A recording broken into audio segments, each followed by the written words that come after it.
Hello students, अभी तक हमने नर्स्ट इक्वेशन देखा था to calculate the electrode potential या फिर सेल का पोटेंशियल जो होता है। उसी के बेस पे जो अलग अलग टाइप के कैलकुलेशंस आते हैं, न्यूमेरिकल्स आते हैं, तो वो कैसे करना है उसको हम देखेंगे। तो अभी हम देखने वाले कैलकुलेशन ऑफ इलेक्ट्रोड या फिर सेल पोटेंशियल। अभी क्वेश्चन लेते हैं। क्वेश्चन ये है कि at temperature of 298 kelvin EMF of following electrochemical cell, और इलेक्ट्रोकेमिकल सेल क्या दिया है, Ag solid silver solid is converted into Ag plus, जिसका कॉन्सेंट्रेशन है यहाँ पे 0.1 मोलर, और Zn प्लस 2 का कॉन्सेंट्रेशन दिया है 0.1 मोलर, और यहाँ पे Zn दिया है सॉलिड, मतलब Zn plus is converting into the Zn and Ag is converting into the Ag plus.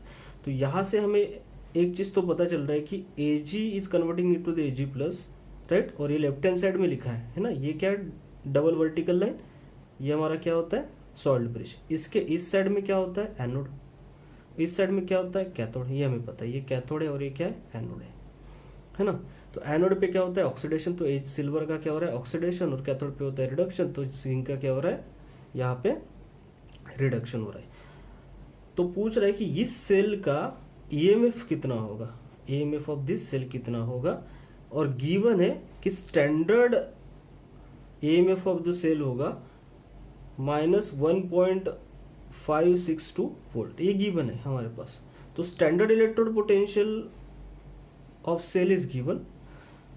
हमें इस सेल का मतलब इस कॉन्सेंट्रेशन पे Ag और जिंक के इस कॉन्सेंट्रेशन पे इलेक्ट्रोकेमिकल सेल का EMF कितना होगा वो डिटरमाइन करना है।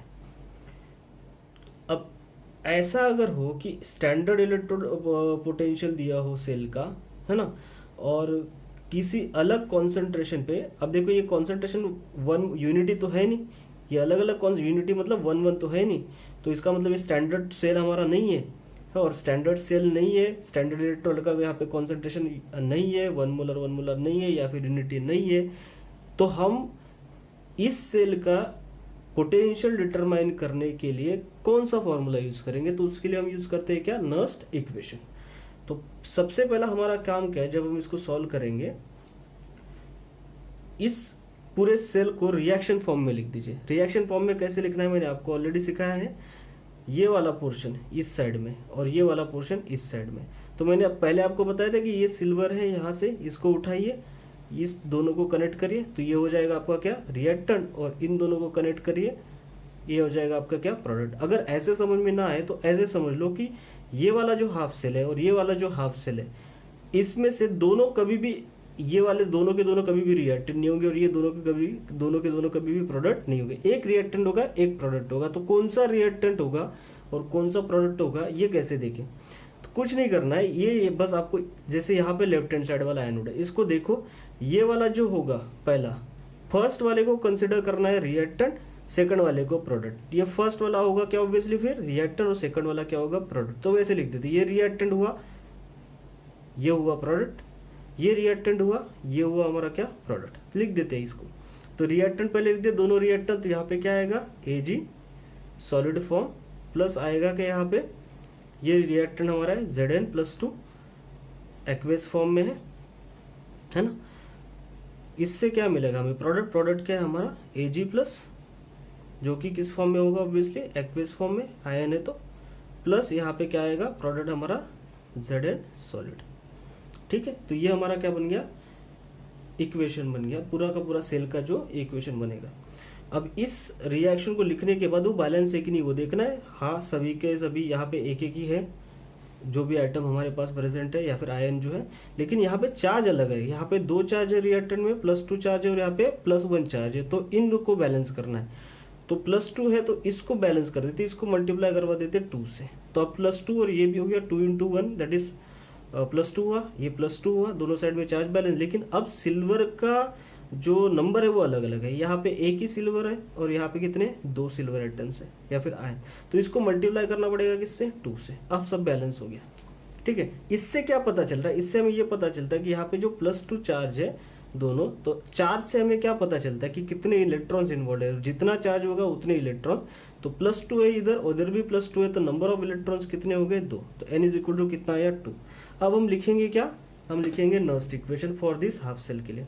तो नर्स्ट इक्वेशन क्या होगा, EMF of this entire cell जो हमें डिटरमाइन करना है is equal to standard EMF of this cell जो हमें गिवन है ना, कितना दिया था, 1-1.562 वोल्ट, ठीक, माइनस यहाँ पे होगा, क्या लिखते हैं हम, 2.303 RT डिवाइडेड बाय NF। अब NF की जगह पे हम क्या लिखेंगे, N की वैल्यू कितनी है 2, तो यहाँ पे लिखेंगे 2 और यहाँ पे लिखेंगे F, और F की वैल्यू कितनी लेते हैं 96487 लॉग ऑफ, क्या आएगा यहाँ पे, कॉन्सेंट्रेशन किसका आता है, प्रोडक्ट का, डिवाइड बाय कॉन्सेंट्रेशन ऑफ किसका आता है, रिएक्टेंट। प्रोडक्ट क्या है हमारे पास Ag प्लस, डिवाइडेड बाय आएगा क्या, कॉन्सेंट्रेशन ऑफ Zn प्लस 2, ठीक।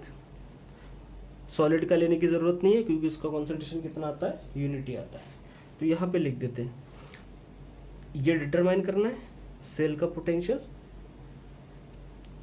सेल पोटेंशियल ये कितना दिया है, इसको लिख देते हैं -1.562, ठीक, माइनस, अब ये पूरा 2.303 RT डिवाइडेड बाय 96487, इसका कैलकुलेशन हमने ऑलरेडी किया था, मैंने बताया था कि इसकी वैल्यू कैलकुलेटेड है और कितना आता है 0.0591 डिवाइडेड बाय कितना आएगा ये 2 लॉग ऑफ। अब कॉन्सेंट्रेशन ऑफ Ag प्लस, ये इंपॉर्टेंट है, कॉन्सेंट्रेशन ऑफ Ag प्लस, लेकिन Ag प्लस के सामने यहाँ पे कितना है, स्टोइकियोमेट्री 2, तो इसको करना पड़ेगा क्या, स्क्वायर, इसके सामने 1 ही है तो यहाँ पे कितना आएगा 1।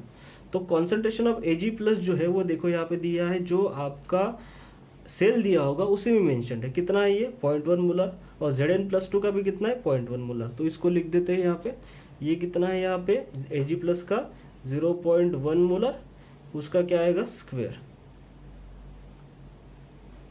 ठीक, डिवाइडेड बाय यहाँ पे आएगा concentration of Zn plus 2 that is 0.1, ठीक है। अब ये 0.1 का स्क्वायर डिवाइड बाय 0.1 है, तो एक 0.1 जो है वो क्या हो जाएगा, कैंसिल, बचेगा कितना यहाँ पे 0.1 बचेगा, इसको लिख देते is equal to -1.562 minus 0.0591 divided by 2 log of, यहाँ पे बचेगा कितना है 0.1। अभी 0.1 को मैं ऐसे लिख रहा हूँ 1 × 10⁻⁻1 बराबर है। अब ये 1 × 10⁻⁻1 का लॉग कैसे निकाला, मैं ब्रैकेट में यहाँ पे बता रहा हूँ आपको कैसे करते हैं हम लोग, कि इसको हम ऐसे लिखते हैं ना कि लॉग ऑफ 1, ठीक है।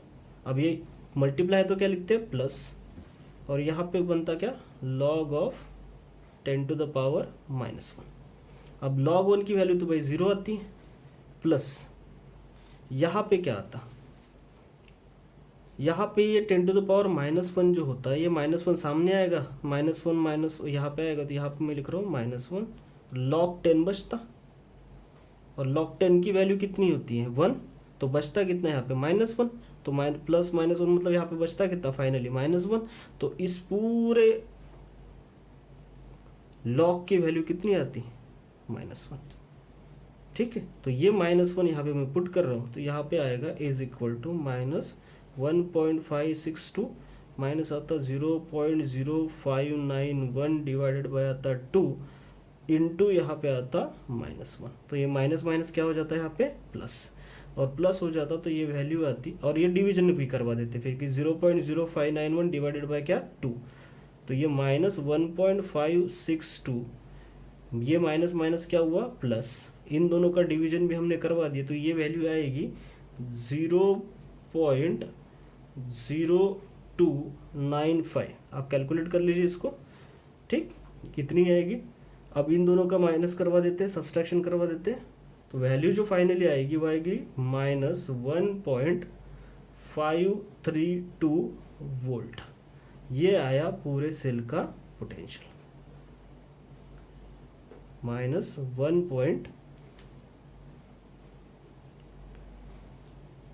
532 वोल्ट।